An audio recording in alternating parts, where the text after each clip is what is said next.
Hey, it's 6:01 and looks like we got lots of people there, so I'm going to start with the script reading part.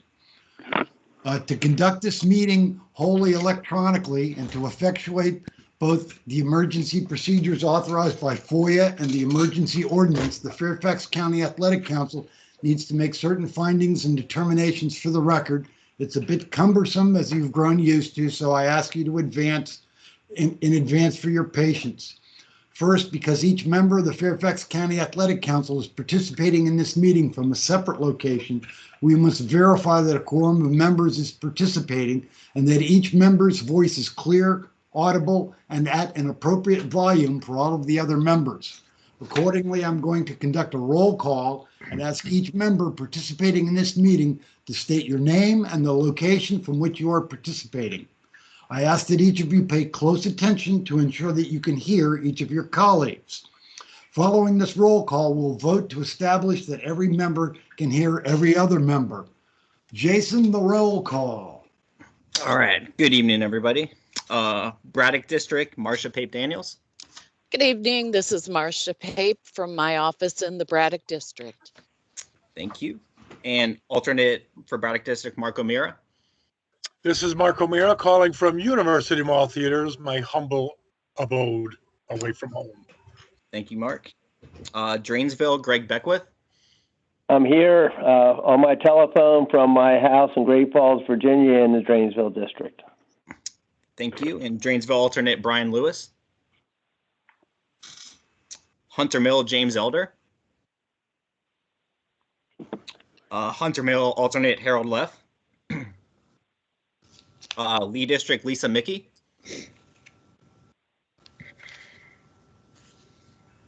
I see Lisa's on there. We need to hear her. Yeah. Gotta be audible. Oh, Hi there. Sorry. There Lisa it is. from my home in Lee District. Thank you, Lisa. And Lee alternate, Bill Bright. I am here present for my home in Lee District. Thank you. Mason District, Barbara Lowry. I'm here from my home in Mason District.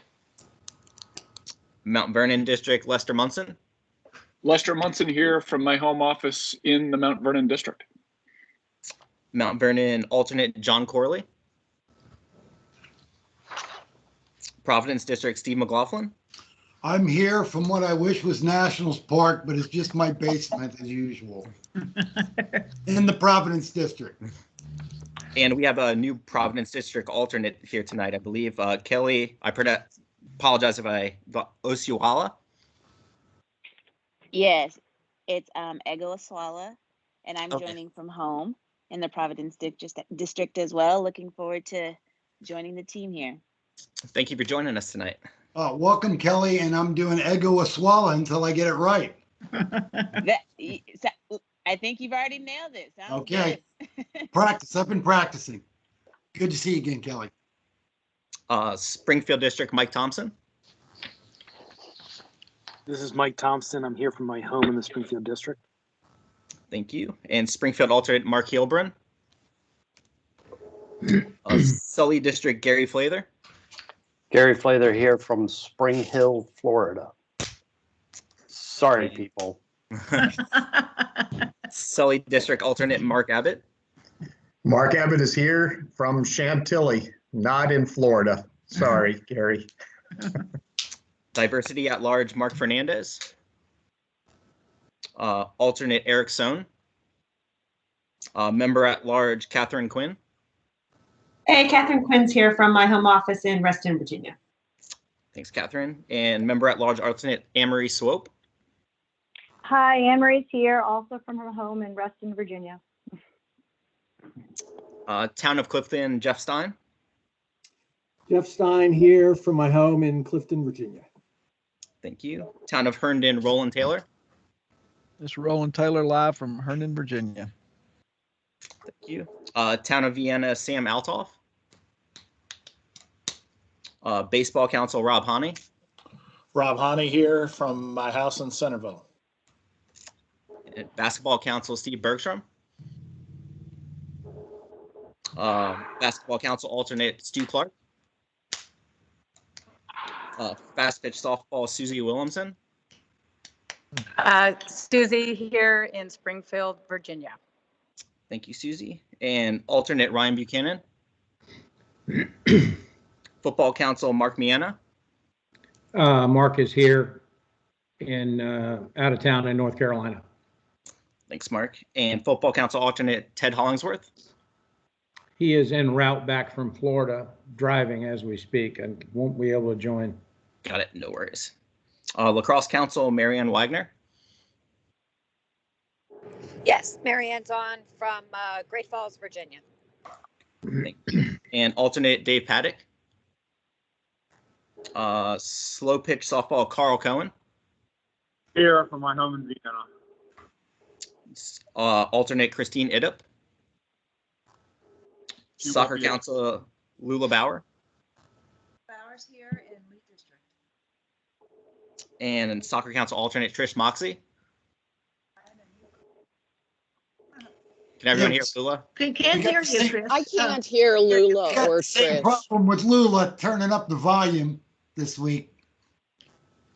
It'll come. I'm here. Okay, that was better. Oh, good. Thank you. Is kind of weak. Trish Moxie on alternate? Not. Okay. Volleyball Chuck Pruitt.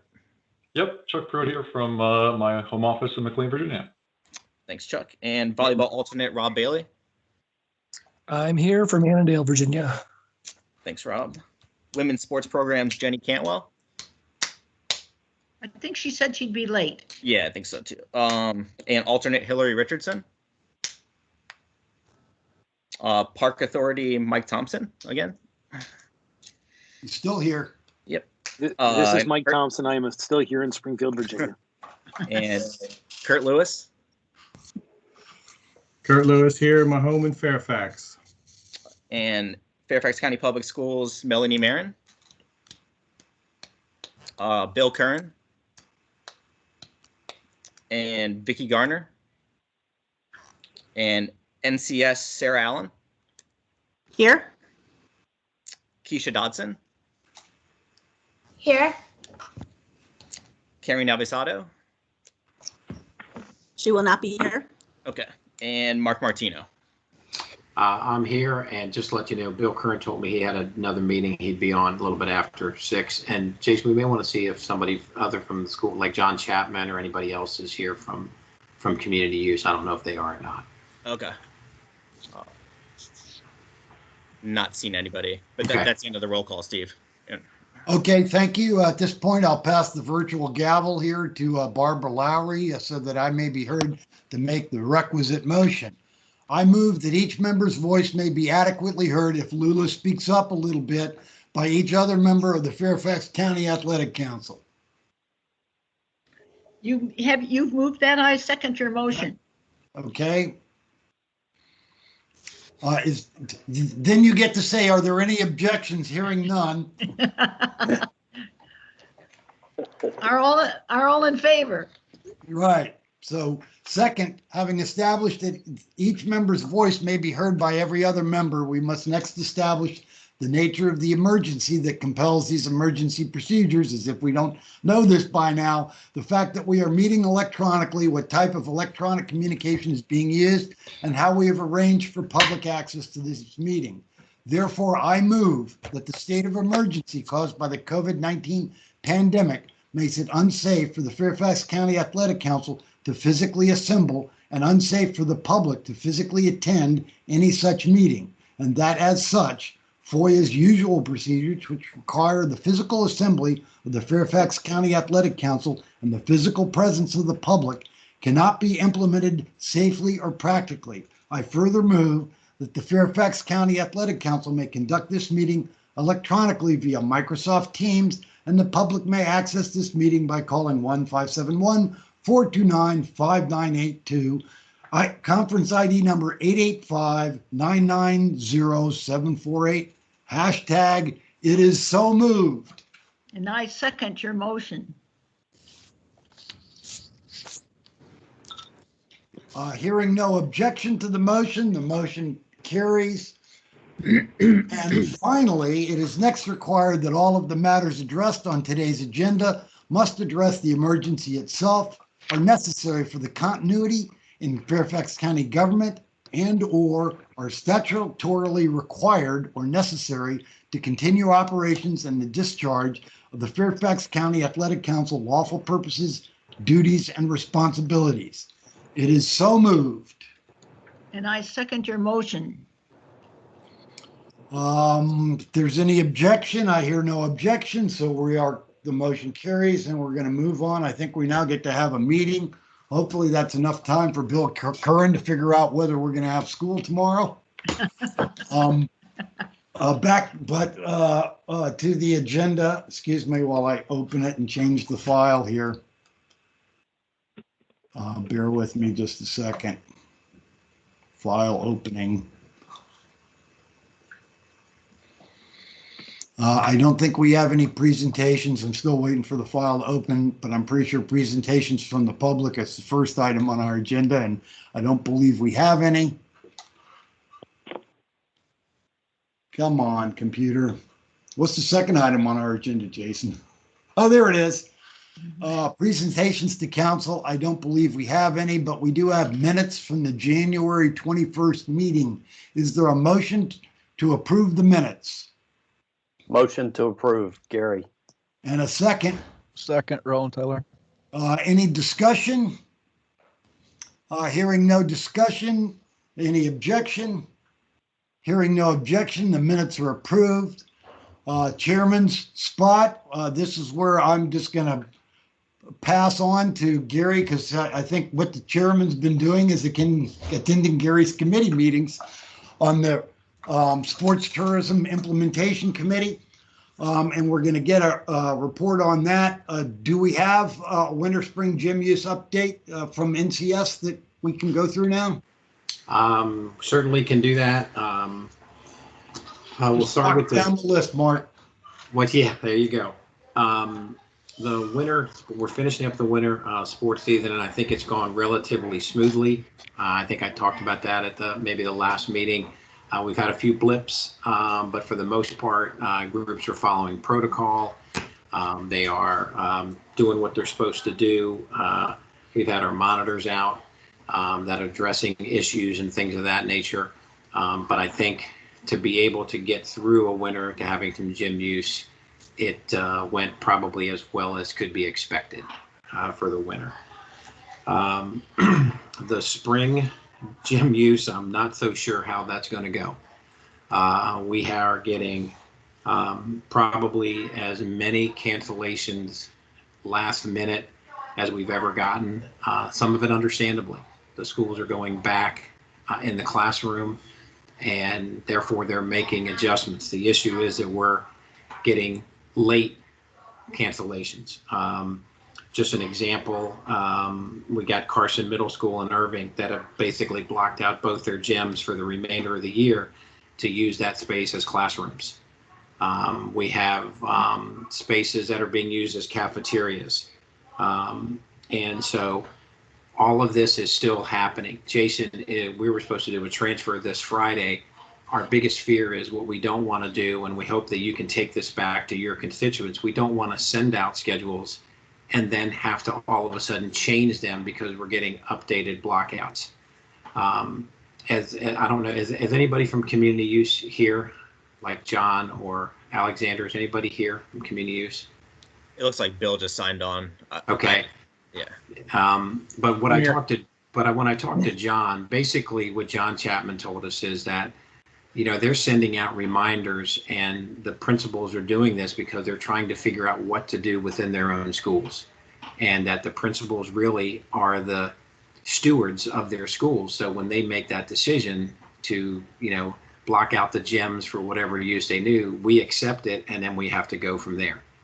The effect of that is that it really spirals and cancels community use at a lot of the places that we normally would have it in the spring. So it's not an easy thing. It's actually, the winter was actually a little bit easier. We think the spring is going to be a lot tougher, and we just ask for patience because we're really not sure exactly when all of these cancellations will be completed. Jason, I know you may be able to, you got an email today from Alex and from John, correct? Yep. And basically they sent us a list of the schools that have canceled, and they're still reaching out to others that are open. So it's just it's going to be a very complicated spring gym season, to say the least. I'll answer any questions if people have them for me. I'll do the best I can to answer them. And Hey, just for context, Mark, could you refresh everyone's recollection? What kind of percentage of use were we doing in the winter? Was it like 20, 25%? I think that was about accurate. And so now what we're doing now is we're going through our priority here in the, I'm trying to pull up the thing I have. We're doing our priority is to do house volleyball and AAU basketball and other basketball groups. And so that's our priority scheduling. We're still not doing adults. And we're not letting conditioning groups go in. We're not letting that. And we think that the narrowing down of the practices helps. The problem is you have older kids who want bigger gyms. I mean, I'm just looking at the list that I have now, and the middle schools that are out are Sandburg, Carson, Cooper, Frost, Herndon, Hughes, Irving, Jackson, Kilmer, Liberty, Longfellow, Poe, South County Middle, Whitman Middle School. Yeah. Does that leave anybody in? Yeah, every one of those middle schools, and I think, Jason, make sure I'm accurate on this, are blocked out for the rest of the year. That's accurate. You know, so now you're trying to schedule a group in there, and then all of a sudden you get this email, they're out. Okay, now where do you put them? And then and then the best part is that all the groups call and yell at us. So we got that going for us. We're hoping that some of the ones that are still green stay green, but we're not even sure if they are. And, so that's what we're dealing with for spring gyms. And like I said, I'll answer any questions, but it's just every day we get emails, I see Gary with his hand up. Yeah, the electronic hand is not working. I guess it's Florida weather, I guess. Yeah. Is that the spring cancellation, school closings, is that gyms only, not relative to the fields? Yeah, it's right now it's just gym only. So when we get down, I guess I can talk more about what's happening with fields as we go to an NCS reporter. I can talk about that now, whatever you guys want to do. But those are basically just our indoor closings. And like I said, when we get that word come across, we call, we ask, are you sure you need 2 gyms instead of both gyms out? You just need 1, and that's basically the answers we're getting as they're out, and that's what we have to do. Does this mean they're out for the weekends as well as during the week? Yes, because I think what they do is they set up tables and they space them out, and so they don't go in and remove the tables and do all that. I think that's part of why they wanted to do that. I think some of them are using them for storage. To be quite honest, I think they're taking their classrooms, desks of where they may have had 30 to 35, and they're taking 17 desks out, and a lot of elementary schools don't really have storage spaces. They just don't have those areas that maybe high schools may have, or even middle schools have, so they use that area as storage. So we're preaching patience. I don't see any other hands, so I guess we'll give you a break until we get to the fields and later on in the discussion. Okay. I do want to just now turn it over to Gary, and I'll just kind of do a little setup. We formed a committee to consider the pilot for sports tourism, a tournament pilot. And this kind of comes out of the task force that's been ongoing for however many years. Gary, I'm sure, has lived through it, can tell us how many years and how many meetings they had. But Gary, why don't you go ahead and give us your report? Sure, thanks. So the subcommittee has met several times. We've had some very what's the word I'm looking for? Engaging conversations. Animated. Spirited. Innovative and engaging conversations. A lot of questions being asked, which are, I think, appropriate. So I have instead of a presentation, I kind of have a statement on what has occurred with the committee, and I'll read that, and then we can open it up for questions and discussions, if that's all right. That works, Gary. Thank you. Okay, thank you. So Fairfax County Executive Brian Hill and Pat Harity requested the Fairfax County Athletic Council provide feedback and a recommendation on the request to run a pilot program that gives tournaments, as Steve said, priority scheduling on 3 designated holiday weekends. Those were identified as Memorial Day, Labor Day, and Columbus Day. The subcommittee met 3 times, as I said, held substantive conversations to address many concerns and ensure that an overall solid game plan is in place. Some parameters have been established for the pilot test. Those are to run the pilot for 2 years, starting this coming Labor Day, utilize 9 designated 2-field complexes at park facilities, and to establish goals to determine the economic impact. We'll do that via assistance from Visit Fairfax using their existing models that they have, as well as to gain usable data from surveys that NCS will perform at the conclusion of each of the holiday weekends from both tournament directors as well as facility permit holders who may or may not be affected by this pilot. Part of the discussions that we had focused on some concerns which are identified as the following: ensuring that the 2-year time frame is not perceived as impacting the sports tourism consultants' findings of the largest critical need, which is to build a multi-field complex / facility. We all understand that that is probably the biggest issue. We also address concerns for the identified holiday weekend selected, which would disproportionately affect fall sports, be it that there are 2 holidays selected, Labor Day and Columbus Day, both fall in the fall season, and that is a concern. Other concerns were that the pilot test may be too small to adequately reflect impacts on the 2 goals, yet to be determined. There is also a concern with the selection of the 9 designated sites, and that no partner sites were selected for this pilot, nor high school sites. The high school sites were not selected, mostly due to the Virginia High School League sports consolidation plans. However, Bill Curran and FCPS will stay involved with the pilot to monitor the results and be involved in the process should it go further. Though partner sites were not selected for this pilot, partner sites will be included later, and everyone should understand that, and the 9 sites should be considered as a minimum number of sites having been selected for this pilot.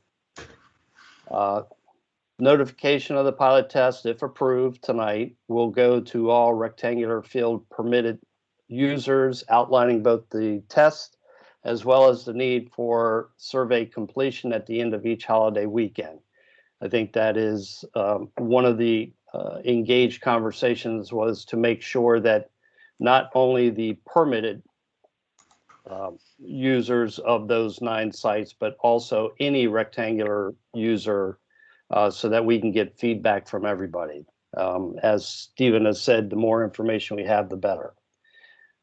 Additionally, will be the ongoing need to identify and establish a distribution chain for the data collected at the end of each holiday, so that the pilot test is monitored as we progress.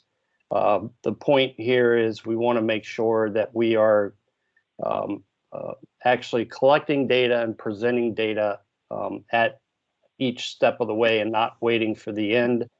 I think Mark Miana made an excellent point that, we don't want to wait till the end of the 2-year pilot and then say, here are the results. We want to monitor this as we go. When we do the first test on Labor Day weekend, we want to identify who's going to receive the data and, you know, what the data tells us. That's kind of it in a nutshell. I guess at this point I would open it up if anybody has questions or discuss, and then at some point it is being asked to vote on this pilot test to move forward, so we can go back to the powers to be that have requested the pilot test as a matter of formality. Just as a formal matter, I'll take the report as a motion. I'll second the motion, so then we can have a discussion. We can then vote later. If you can raise your hand, some of them are showing up. Otherwise, you know, turn on your camera and raise your hand. Failing both of those, just speak, and I'll try and make sure that you get an opportunity to speak. I want to make sure everyone gets their shot at this. I'll take the first shot. I think, as Gary said, the most important thing for a 2-year pilot was to make it clear that this should not hold up any discussion of the sports complex, which is, I think, what we're all hoping for at some point at the end of the rainbow here. And then the other point is we want to be as comprehensive in gathering data and as transparent in sharing it as is possible. So we want to share, issue interim data. You know, we don't need to put an analytical spin on it to get the information out to everybody. The more the merrier in terms of getting feedback on this in all aspects of it. I'll yield the floor to whoever puts their hand up next. I saw a couple pop up there, but they disappeared.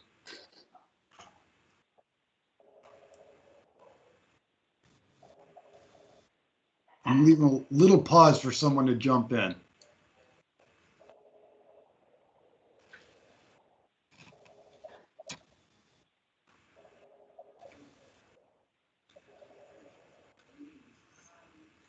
Well, that's a long enough pause, I suppose.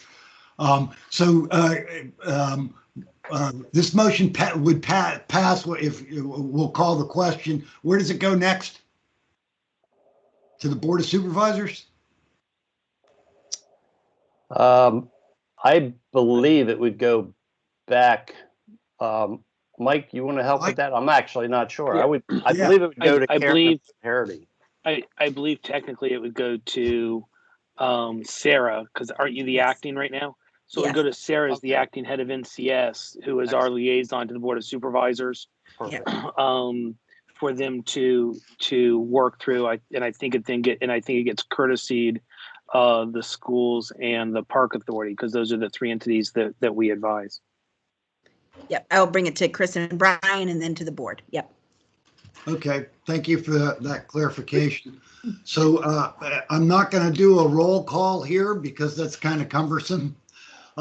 If voting members have any objection, please speak up, identify yourself, and then speak up, and then we'll see how many we have. But I'm going to do it. If we have consensus, we'll just go with that. So are there any voting members that would like to register an objection?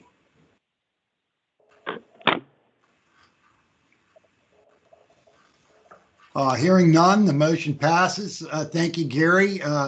And thank you to your committee, including me, since I was on your committee.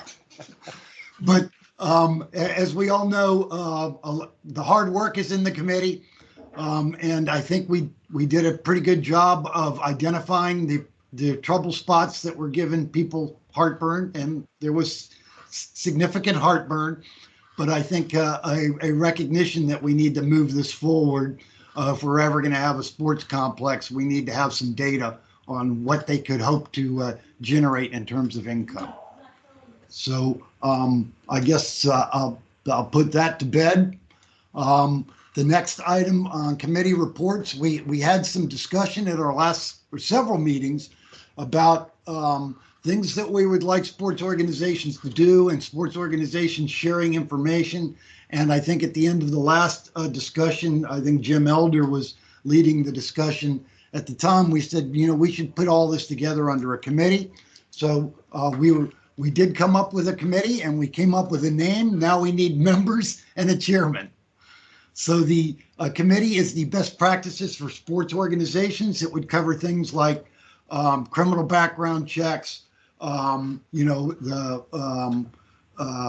mental health development, spotting evidence of domestic abuse, all of those things, trying to put together a checklist that we could then share with all the sports organizations so they can have some place to go to make sure that they've thought of everything. So I don't think the goal of this is to tell people what they have to do, but it's to give them ideas that they should seriously consider.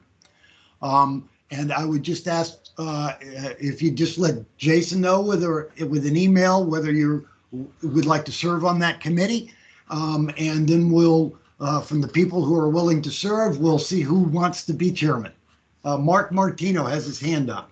Just letting you know right now, and Jason, make sure I got this right, besides myself and Dan Greil, who will be on this committee, Jim Elder has expressed interest, Gary Flather has expressed interest, and Catherine Quinn has expressed interest. So maybe we'll give it one more go around, see if anybody else. What's that? Bill Bright as well. Okay, good. Awesome. I know I'd miss somebody. Sorry, Bill. So we'll give it one more. Steve, see if we get some more. Yeah, and then particularly folks that are associated with sports organizations. You have a better background than many of us. Like me, for example, I don't have that kind of a background. So I think it would be helpful to bring that kind of perspective to that group. Hey, Mark, this is Catherine. There's some people dropping their names in the chat, so make sure you check there. Jason, since I have no clue how to do that, I'd appreciate it if you checked in the chat. It's the little memo thing up at the top, Mark, next to the hands and between the hands and the people. Hey, I got Microsoft Teams on, so let's kudos for that. Okay. Hard, Mark. You got you. Thanks, Catherine. Appreciate it. Thanks, Jason. Yeah. So yes, there are a couple of people popping in there, so that's a good thing. In any event, let me. I'm going to skip around because I don't know how long we can keep Bill Curran around. So I just go straight to the school board. We'll get to the sports reps in due course. Bill, you have an update for us? Is there school tomorrow, and how's everything else going? Good evening. I'm not at liberty to discuss school tomorrow at this point. Okay. That information has been embargoed, is the term we've been using. So just stay tuned. And information will be provided as it's appropriate. Sorry, I wish I could say more than that, and not in like a skiff. Does everybody still have me? Steve, you froze. Yes. Yeah, okay. I'm sorry. All right. Well, a couple of things. One, we are wrapping up the winter season. All things considered, it went smooth. I would share that. We certainly saw cases of COVID, and we saw pauses and scares, or things that we stopped for. We operated out of an extreme caution. So we often paused just out of caution, not when we saw actual positive cases, but when there was potential exposures or cross exposures and things like that. In the end, we remained below the community rates, which was a positive.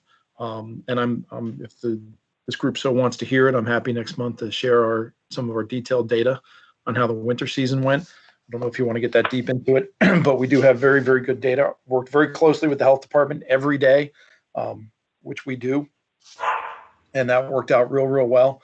And they were great. They were a great asset for us and supporters. So in the end, we finished well, and probably the sport with one of the lowest or the second to lowest number of issues or pauses was wrestling, believe it or not. That was the one most people were most worried about because of the nature of the sport. And they did not wear masks when actually in competition for safety reasons. Yet, because they were so regimented in the expectations and the standards that we put forward, they did well, and we had very, very few issues.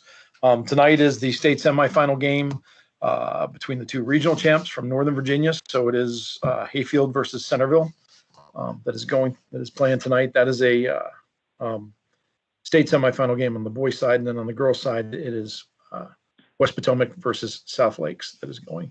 as well. That is streamed on the VHSL network and it's for a fee. That's not ours. So they're streaming it and they get to get that fee. Wrapping up everything else, the state tournaments have all been delayed. Everything was taking place starting tomorrow. Due to weather, that was delayed and pushed back to later in the weekend, Saturday, Sunday, and Monday, with swim pushed till Thursday. So those are delayed a little bit, but will take place. And then state basketball goes on next week as scheduled right now. We'll see where their updates fall. Fall season did start. We started practice for football and cheer on February 4th. Everything else started on Monday. And the first football game is Monday. So on the 22nd. So it's Monday Night Football, high school football. It'll be cold. We did have some information come out today on spectators. Spectators for our events are limited to no more than 250. That the governor changed that order today. So he amended the executive order today. Originally, it was 2 per participant, and now it's not to exceed 250. To be very honest with you, that doesn't help us in Fairfax County. It actually hurts us a little bit. That means we're going to have to limit ticketing and our spectators more than we had planned on. We will have cheerleaders, band, and dance, as our legal team has determined that they are participants under the governor's order, and therefore, as participants in the event, they do not count against the total spectator count. So we will have spectators at our games. We will have spectators at our games, and we will have cheer, dance, and those groups. And we're going to share our details with the DSAs tomorrow morning and go forward with that. Our spring season starts April 12th, and this is where I've talked to a couple of folks on the athletic council today. I want to share with everyone that at this point, we're going to look to keep our diamond fields closed until April 12th. Currently, I think they were scheduled to open a few weeks before that. Since we can't access them and we need to kind of preserve and look to keep everything on an even lane, we're asking that we keep it till April 12th, and we've come to that decision.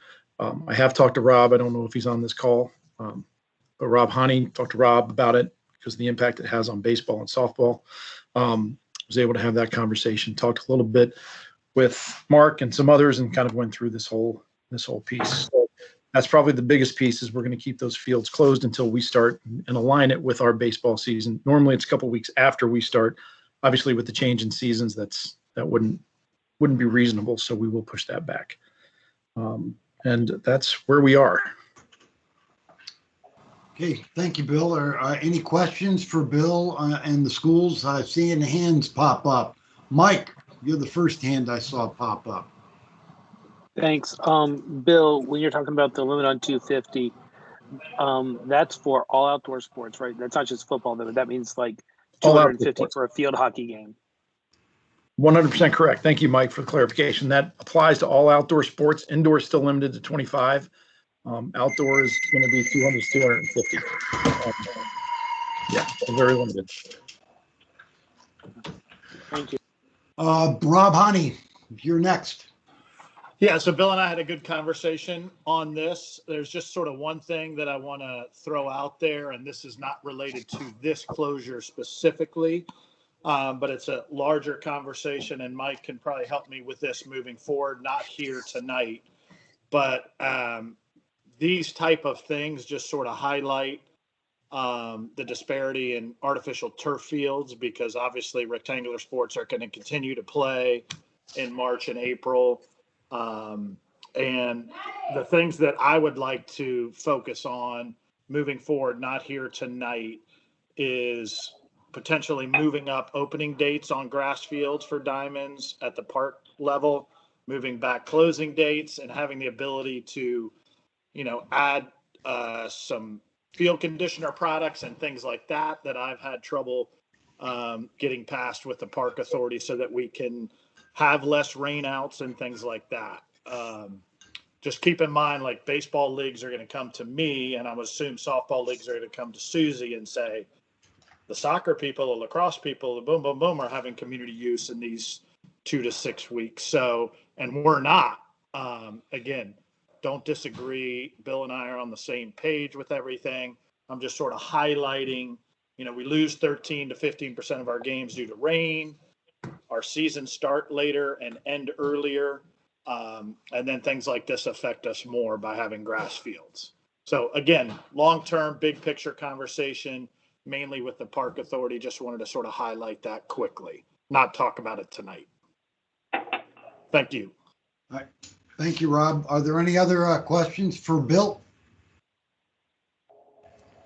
Hey, Mr. Curran, it's Susie here, and unfortunately, somebody distracted me right when you were talking about the high school fields being closed. So I'll circle back with you because I didn't quite catch what you said, and I don't want to take everybody's time you saying to me. So, but I have a feeling it wasn't good.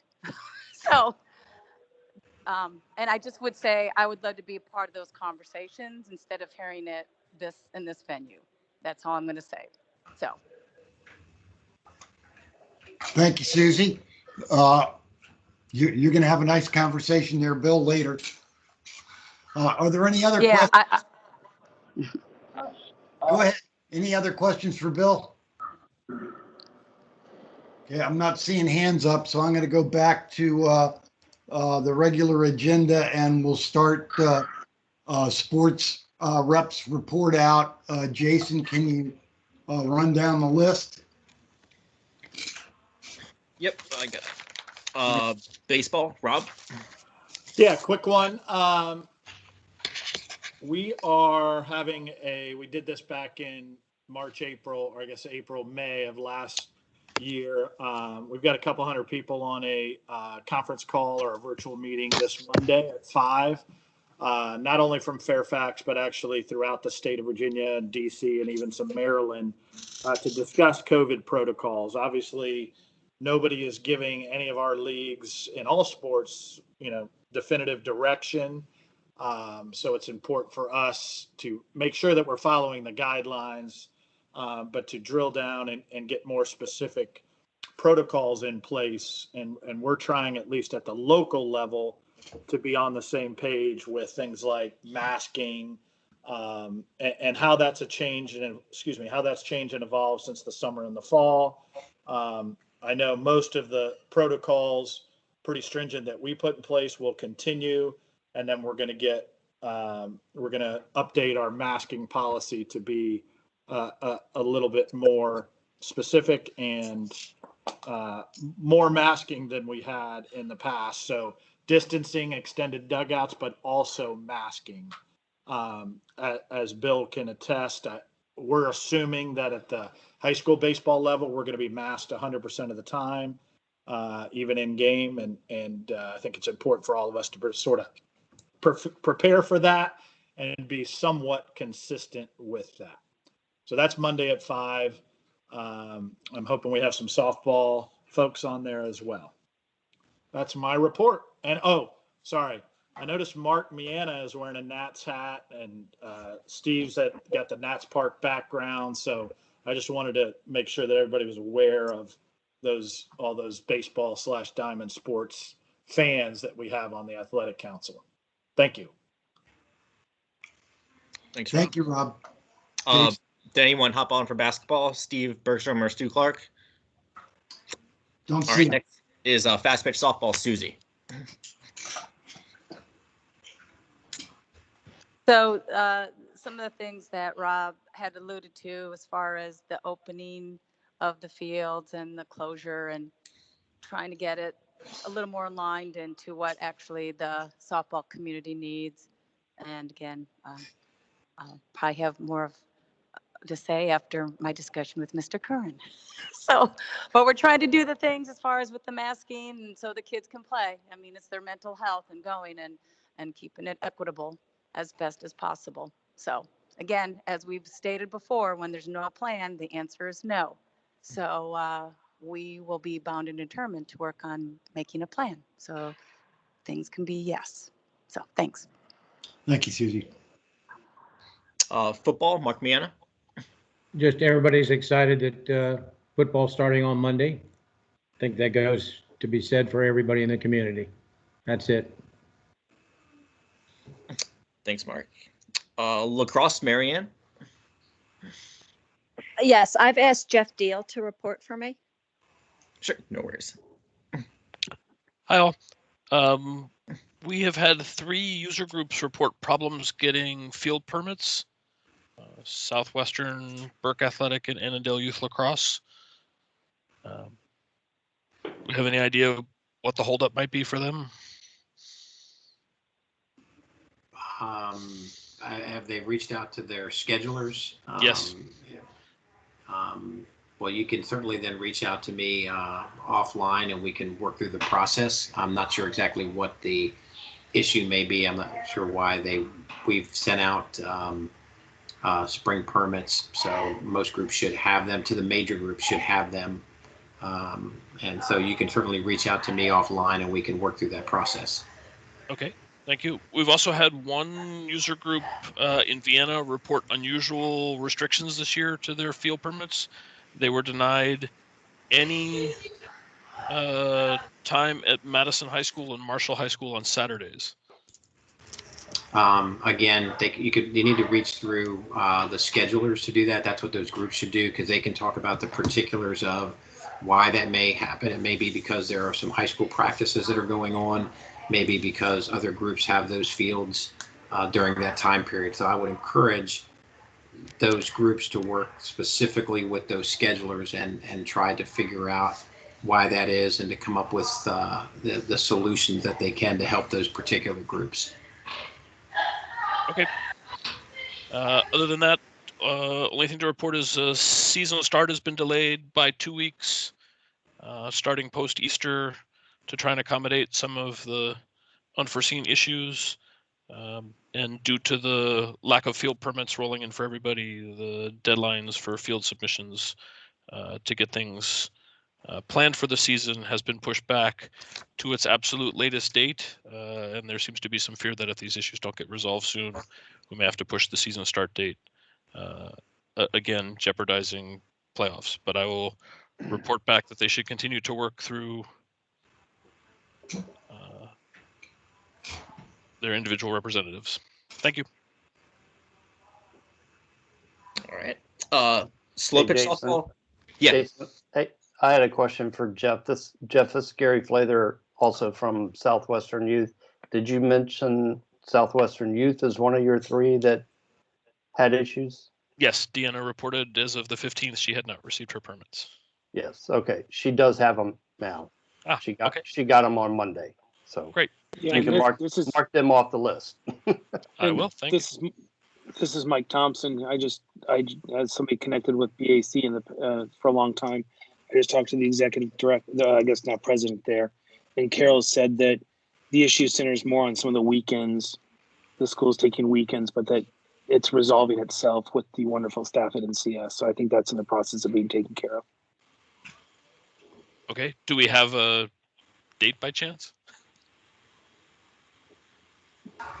I can just tell you that I think you'd have to reach out to Carol, but I mean, I was just texting with her and she said that I think it's in the process of either having been totally resolved or being really limited because they've been able to work with NCS on it. I know that today, Jeff, that Lake Braddock had put in blocks and they worked with us, and then we got that. Jason, I think it was today that they all got removed.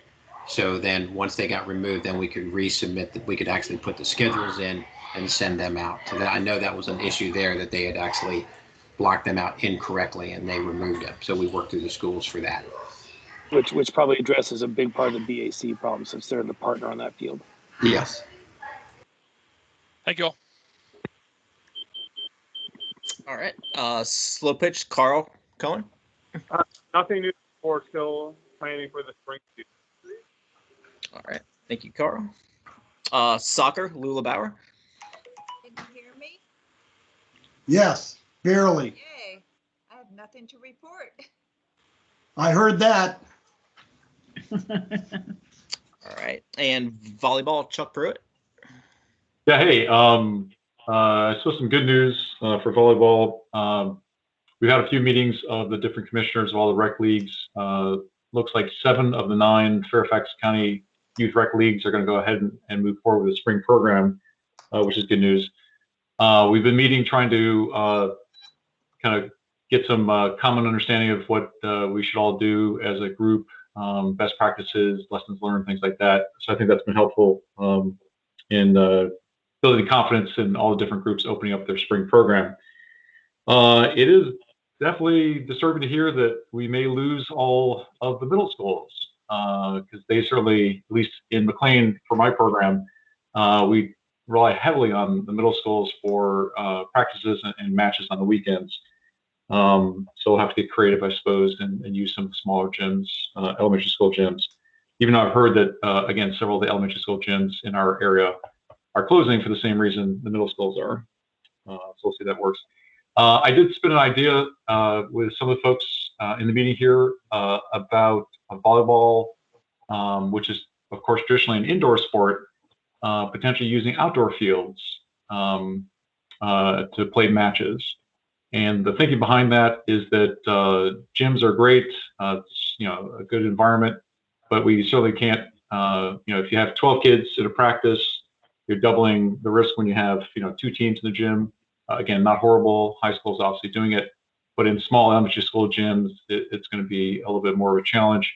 If we're able to play an outdoor game on the grass, it's a lot lower risk. Obviously, all the outdoor sports are doing it pretty successfully.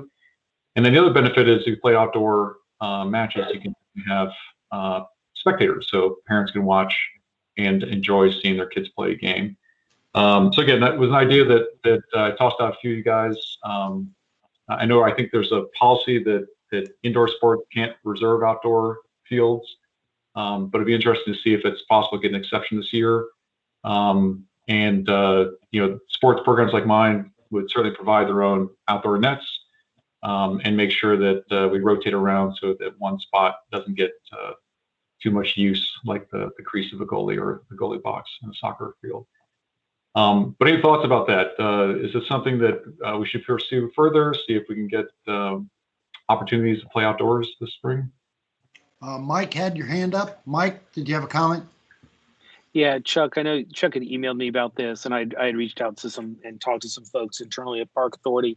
I don't know. There's such demand for the rectangular fields. I don't know that it's going to be possible to do it on what would be on a rectangular or diamond field. I don't know that there's a 90-foot or 60-foot diamond that we can use the outfield of or something like that. However, there may, Chuck, and I'm still working through how this could work. We'd have to work through some unique other kinds of issues. There may be some open space.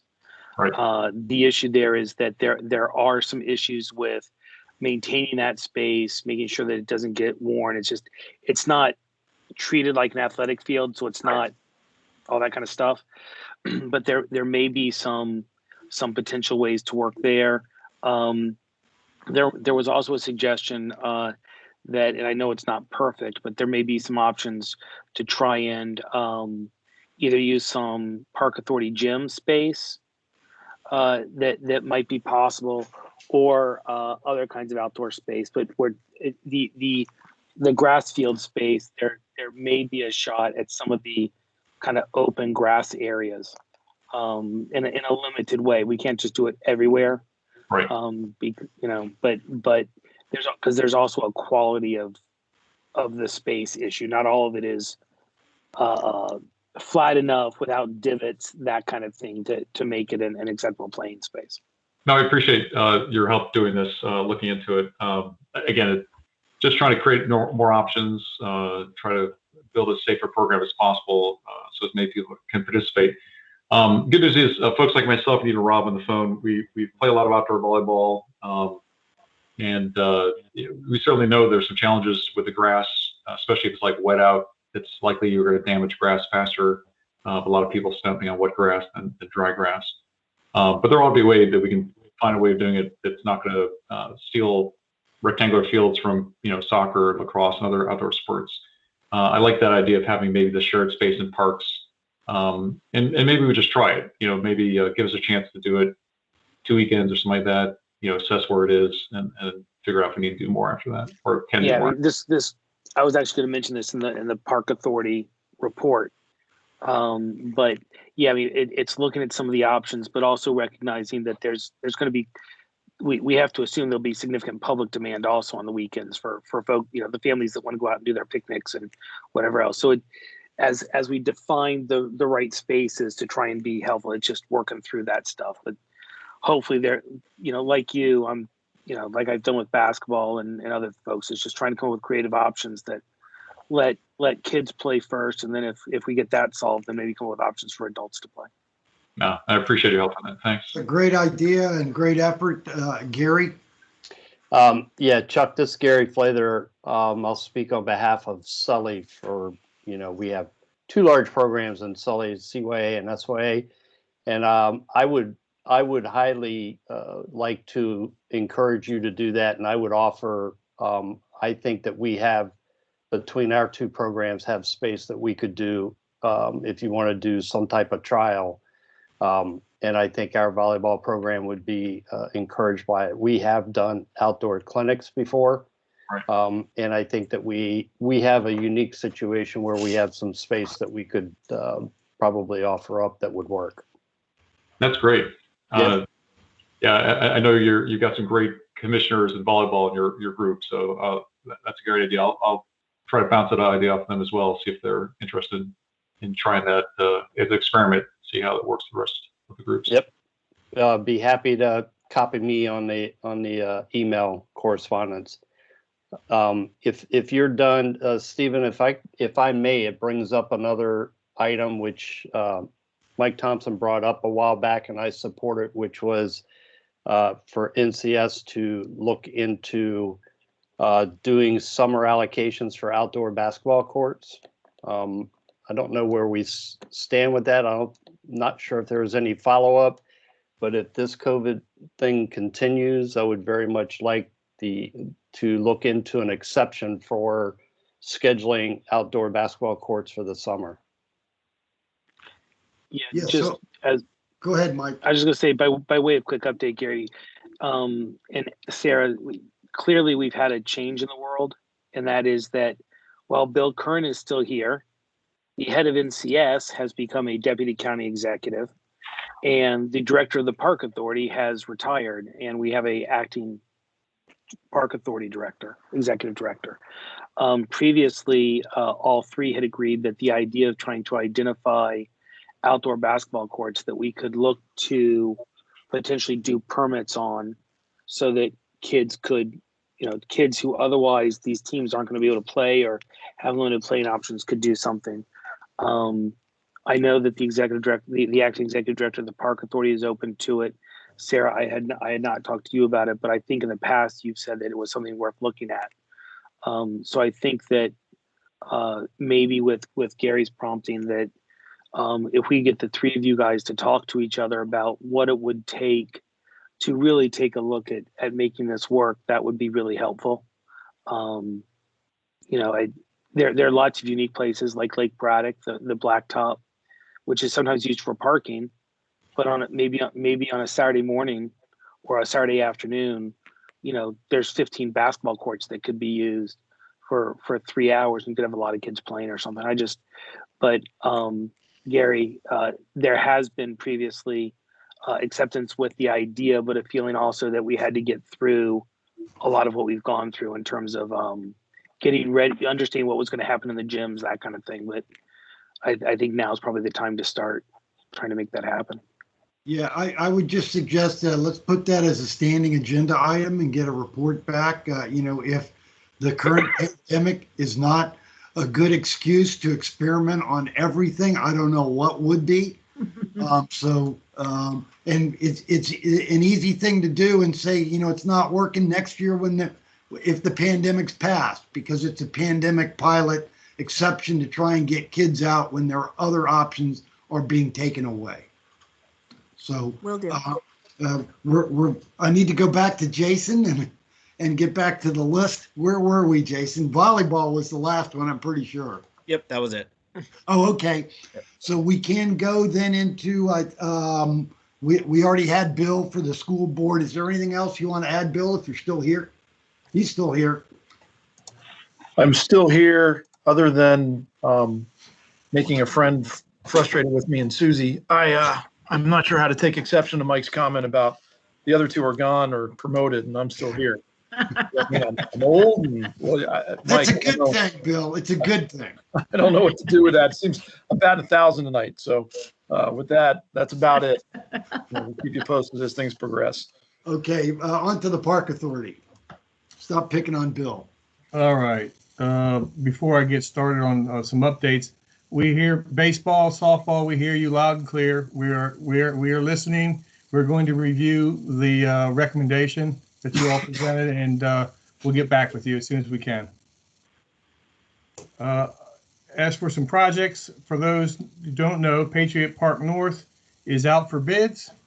I think it's out for bids till the end of the month, and then we'll move from there into the rest of it. Hopefully, start building this year. We have been busy on some other smaller improvements throughout the winter. It's been nice at times, but now we're in snow mode. Pine Ridge, all fields got ADA improvements and some dugout improvements and new fencing. Balua all fields got irrigation replaced and infields renovated. Nottoway Field 6, an infield renovation and irrigation replaced. Alabama Drive got Field 2 replaced. All the old dome backstop's gone. We replaced that. And Rutherford Field 1 replaced the backstop as well. So we have been knocking some things out. We still got some trying to do a little bit more infield work. I don't know how successful we're going to be if we keep on this pattern of weather. And that's about it. And on the basketball idea, we were, Sarah mentioned it, and we were receptive to the idea. We just had to make sure there was a little bit of equity across the county, and all courts, outdoor courts, aren't made equal. And so we had to do conditions assessments of some of the courts, that making sure that they were okay to use and that everybody had an equal amount of quality courts to use for whatever duration. So the idea is still out there. We've actually done an assessment of all the courts as well. So that's it. Thank you, Kurt. Mike, anything to add there? Yeah, the one thing I'd add is I'd remind everybody that we do have an acting executive director and are beginning the process of looking for a new executive director.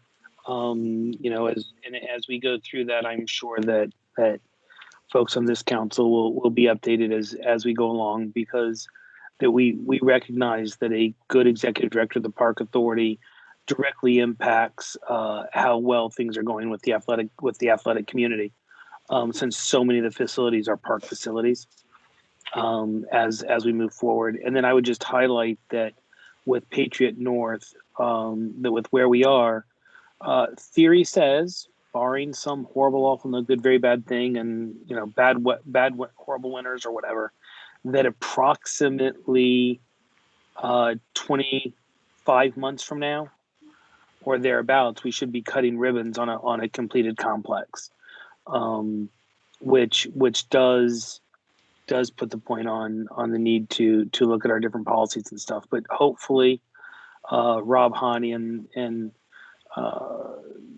the baseball community, as well as the softball community, since they are movable outfields and all that kind of stuff, there'll be some opportunities here. The other thing I wanted to bring to everybody's attention, we will be doing a public meeting process. I'm not sure the exact date. It will probably be in March or April, concerning Braddock Park. I highlight that because Braddock Park is a significant diamond field facility for softball, and I don't want to preview some of the options that are there, but there are some things that we are looking at as we change the master plan that would provide opportunities to improve that facility. And as with all of these kinds of meetings, I encourage the athletic community to be involved and attend those kinds of meetings, and participate when possible. I will let Jason know the date of said meeting so that folks can participate. It's even easier. You don't even have to drive there. All you have to do is turn on your computer and you can tune right in. Thanks, Mike. Any questions for the Park Authority folks? Okay, I'm not seeing hands up, so we'll go on to NCS. Mark, you going to tell us something about fields, I'm guessing. The spring fields, as permits are out for majors, working on some of the smaller groups, trying to get them stuff.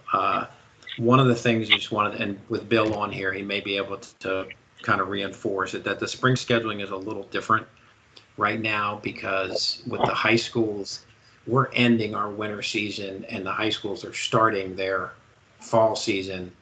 And then when the high schools end their fall season and we're in our spring season, that's when the high school spring season starts. So it's a little convoluted. The times don't match up. But high schools are blocking a little bit more time on Saturdays due to COVID protocols and games that they may be having. Also, a lot of times varsity and JV teams would practice together. So times would, they take a 2-hour block and practice together. That's no longer the case. And Bill, correct me if I'm wrong, but I think they're separating their groups so that if somebody gets COVID, then it's not infecting an entire group, but maybe just one particular team. So they need more time. And as a result of them needing some more time, it's affecting a little bit about what we're doing. But I think we're working pretty closely with the schools, getting them exactly what they need. They've been great with us in terms of letting us have space when they're not using it, but we're just trying to work together, and it's just different. It's just not the same start of season, end of season. There's just a lot of overlap.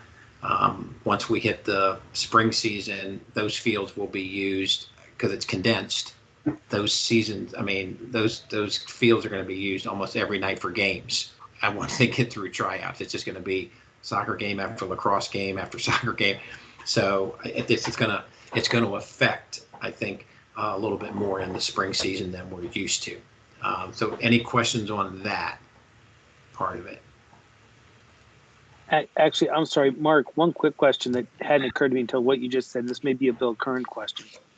Football is starting on Monday night.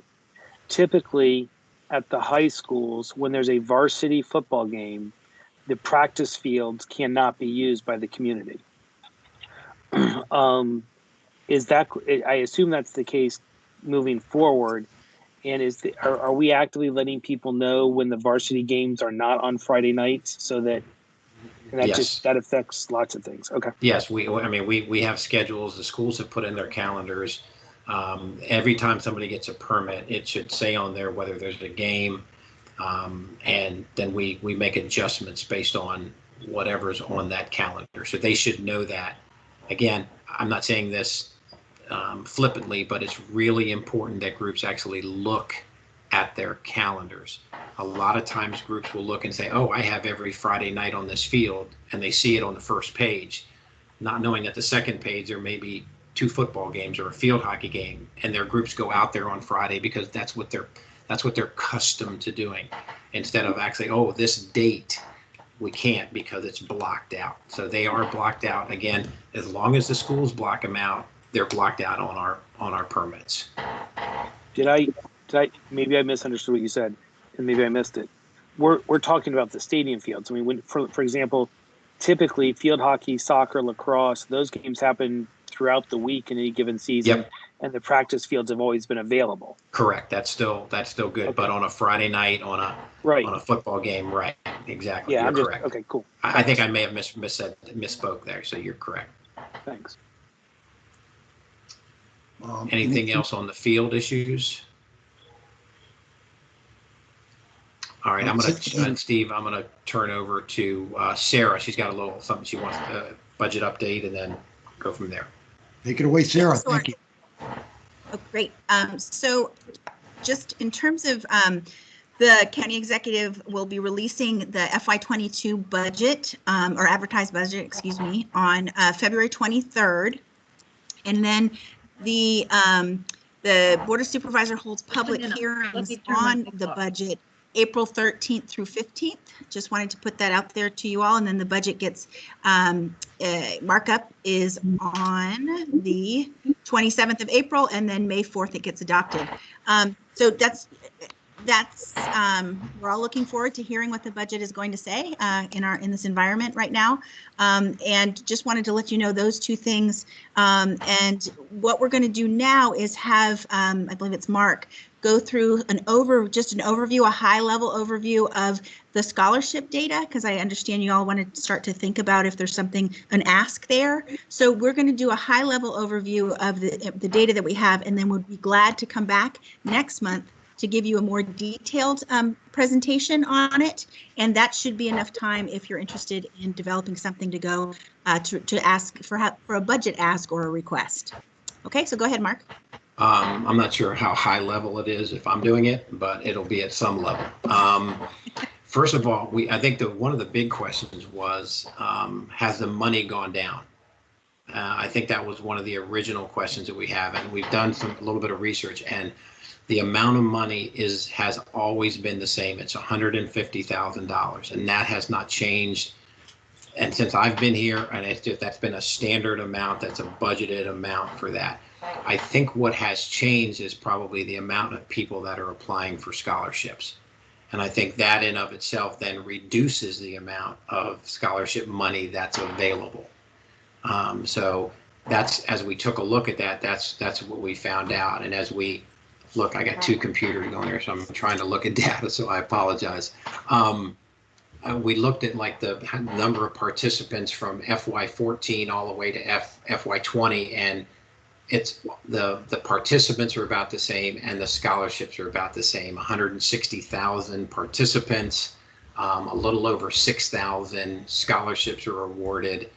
Obviously, until we got to 2020, and then the number dropped severely just because of the amount of people that were playing and the amount of scholarships. So that's kind of just a top-heavy look at what the scholarship program is. And then we're very fortunate Chris Pulley's back with us after a long bout. He's back working and he's back on top of this, and he's going to do some stuff for us. So I hope that, Gary, I know you had the big question, but that's the one big question we wanted to answer was, hey, was this money going down? Did we miss something there?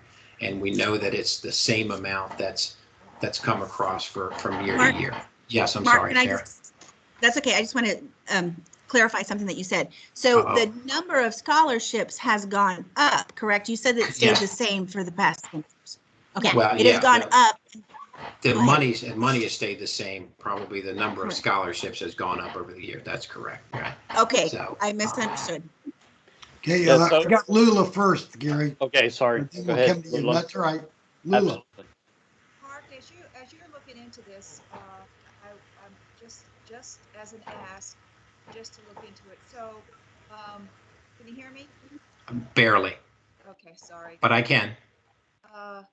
As you're looking into it, so COVID hit and we all shut down March 12th, and we had to refund everybody's registration fees in terms of the youth groups, and so there wasn't an instant where we could even apply for our scholarships. Right. So my ask is this: that money that was in the 2020 budget for scholarships, considering moving that forward as a one-time thing for.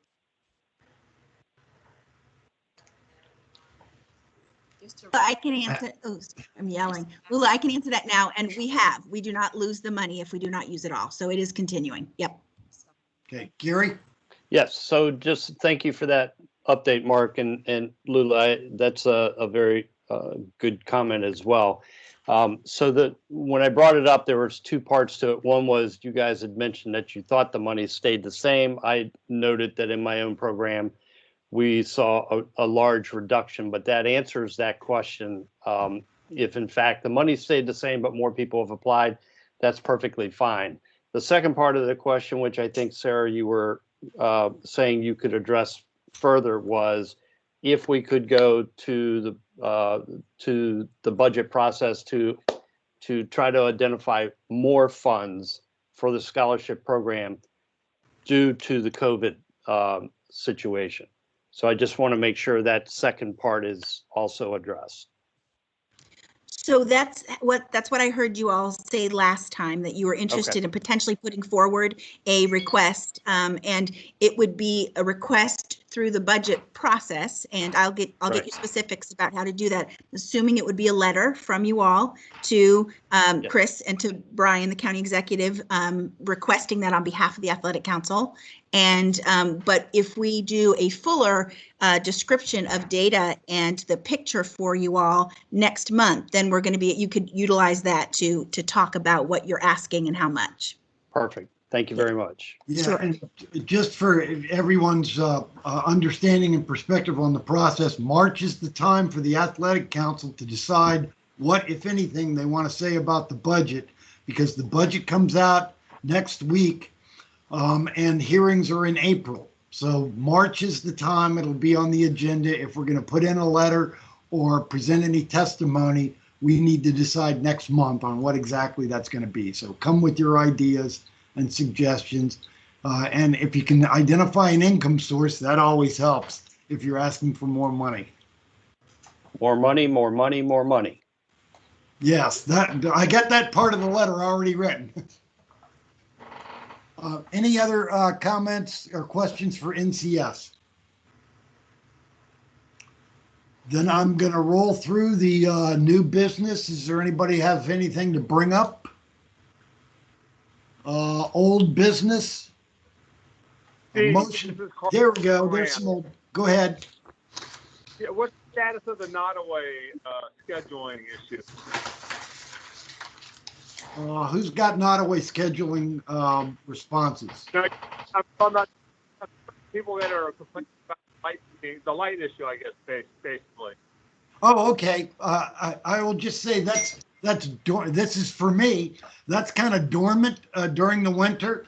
I know Mark and I met with Supervisor Palchik and with the Nottoway Homeowners Associations.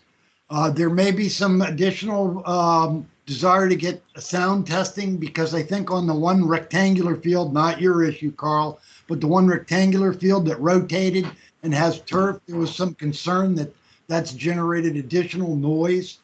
And they didn't get any when Park Authority went out there for sound testing. There was nobody playing that night, so they didn't really get good data. I think that's the only issue that requires more data. What I heard was a general concern that it's noisy because people are playing at Nottoway, and that wasn't a very compelling argument from my perspective. Mark could do a much better job of saying how that was not compelling. I think the supervisor, because it's my district, is trying to be responsive to citizen concerns. I've been very upfront in sharing my concerns and the concerns of the athletic community. So I don't think there's anything imminent, but it's going to be something that they'll watch in the spring and see if there are continuing concerns there. Thanks, Steve. You're welcome. That was old business, so that was very timely, Carl. So thanks for bringing that up. Is there any other old business that anyone wants to bring up? If not, I'm looking for a motion to adjourn. So moved. And a second? I'll second that one. I'm guessing that there will be no objection, so the motion passes. We'll see you in a month. Thanks, everybody, for participating. Thanks all. Thanks. Thank you.